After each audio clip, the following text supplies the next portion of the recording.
So I spent 2.5 months in Uganda. That's the last country before I returned that I did my research and my theory, making me an expert in the human condition. So I can say that the ignorance that is propagated and encouraged and facilitated and nurtured by churches helps these problems persist.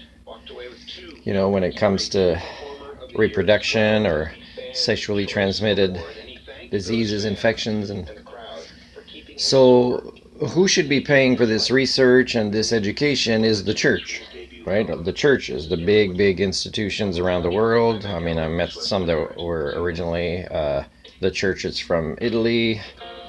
Of course, there's always the USA organizations in there that are religious.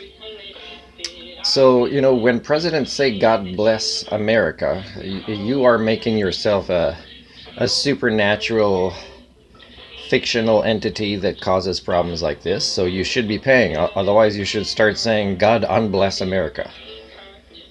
So it's sad because, I mean, there's things I was talking about they never heard about over there.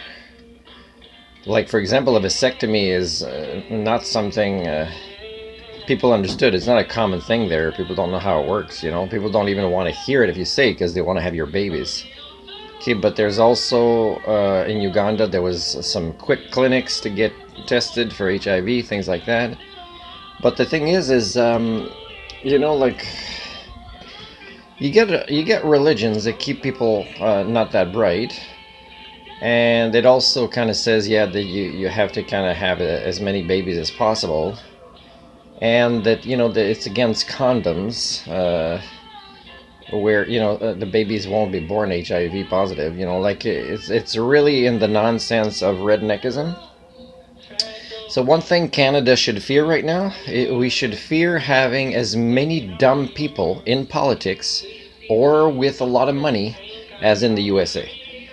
So unless politicians resign because, okay, we've had university professors design tests of what they should know, as skill sets they should be able to demonstrate, problem solving skills at what level, and us as politicians, we don't have it, so we're going to resign and have 80% of everything restart elections, and people must have passed this test first. Or millionaires and billionaires, or people that have a lot of followers online, or celebrities that also influence culture over there. That's really who you are. You've become so dumb, you're not going to admit it, and you also kind of popularize your stupidity in the States.